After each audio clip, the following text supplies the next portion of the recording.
Halo anak-anak ibu yang terkasih, salam jumpa, salam sehat dari ibu ya nak. Tetap semangat dan jaga kesehatan selalu. Oke anak-anakku yang baik, hari ini mari kita mulai pembelajaran kita. Sebelumnya ambil sikap doa yang baik dalam nama Bapa dan Putra dan Roh Kudus. Amin. Allah Bapa yang Maha Baik, terima kasih Engkau masih memberkati kami hingga saat ini. Semoga kami anak-anak yang sudah dibaptis semakin memahami materi yang akan kami pelajari sekarang, serta mengerti akan tugas kami dalam pembaptisan. Demi Kristus Tuhan pengantara kami.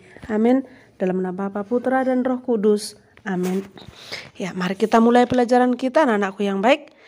Pada hari ini kita akan belajar tentang tata perayaan sakramen baptis, ekaristi, dan tobat. Maka yang kita pelajari adalah sakramen baptis. Dalam sakramen baptis ini nanti kita akan melihat yang pertama makna sakramen baptis dan simbol-simbolnya.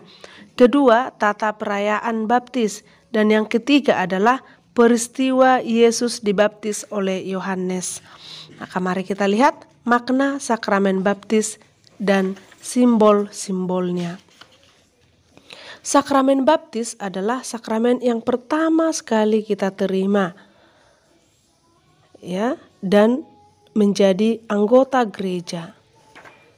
Pembaptisan membebaskan kita dari dosa asal dan kita resmi menjadi anggota gereja atau pengikut Allah. Sakramen baptis ini memiliki 8 simbol-simbol.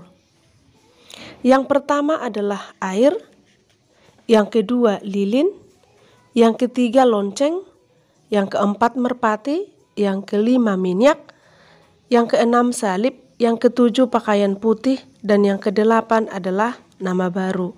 Itulah yang termasuk simbol-simbol dalam sakramen baptis. Ibu akan menjelaskan apa fungsi air, lilin, lonceng, merpati, minyak, salib, pakaian putih, dan nama baru. Air itu artinya adalah sumber kehidupan, berfungsi untuk mencuci atau membersihkan. Dalam Alkitab, simbol ini dihubungkan dengan bahwa Allah sebagai sumber mata air, kesegaran atau sumber kehidupan dan keadilan.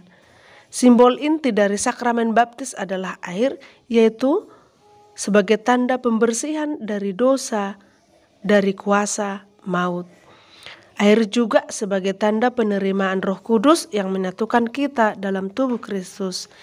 Lilin dalam setiap ibadat kita gunakan. Contoh, waktu kita masuk sekolah, setiap hari Sabtu kita harus menyalakan lilin. Juga perayaan-perayaan di gereja. Lilin mengingatkan kita akan apa? Sebagai simbol Kristus yang hidup dan menjadi terang dunia. Lilin juga mengingatkan kita pada panggilan untuk menjadi garam dan terang dunia. Lilin secara umum bisa menjadi simbol kehidupan manusia yang mengorbankan diri demi panggilannya untuk menerangi kegelapan. Yang berikut adalah lonceng. Lonceng sebagai simbol perhatian dan panggilan beribadah dan juga mengingatkan akan pengadilan Allah. Burung merpati dalam tradisi Kristen dipahami sebagai simbol kehadiran Roh Kudus, dan burung merpati adalah lambang Roh Kudus. Dapat kita lihat pada pembaptisan Yesus oleh Yohanes Pembaptis di Sungai Yordan. Minyak, yaitu minyak zaitun dalam Alkitab adalah simbol pemberian berkat. Maka dibuat minyak di dahi anak, yaitu simbol pemberian berkat. Salib adalah simbol yang paling terkenal sebagai simbol Kristiani, menunjuk kepada kematian Yesus Kristus di kayu salib di Golgota, dengan makna antara lain kekekalan, kesempurnaan, dan mencerminkan kasih Allah terhadap manusia dalam penderitaan.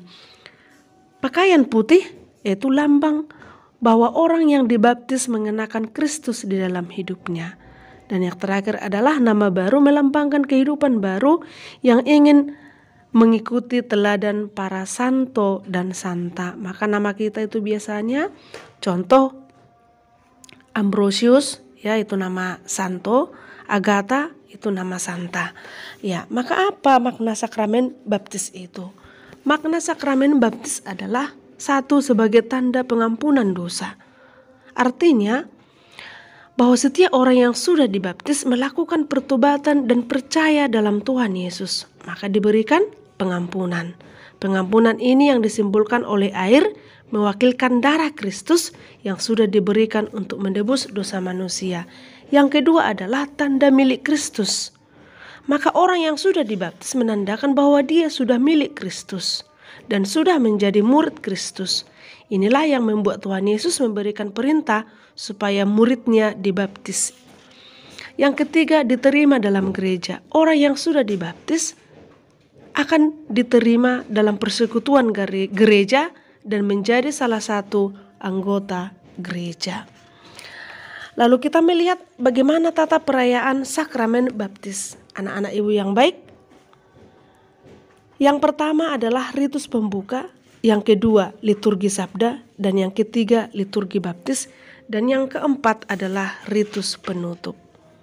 Ya, nanti boleh dilihat anak-anakku yang baik di halaman 92 sama 93 buku agamanya, apa di ritus pembuka, liturgi sabda, liturgi baptis, dan ritus penutup.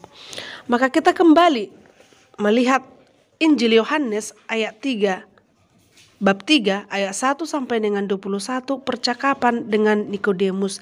Ini dapat dilihat bahwa orang yang sudah dibaptis itu menjadi manusia baru. Manusia baru artinya meninggalkan perbuatan-perbuatan yang tidak baik dan berjanji tidak mengulanginya lagi, sama seperti bertobat.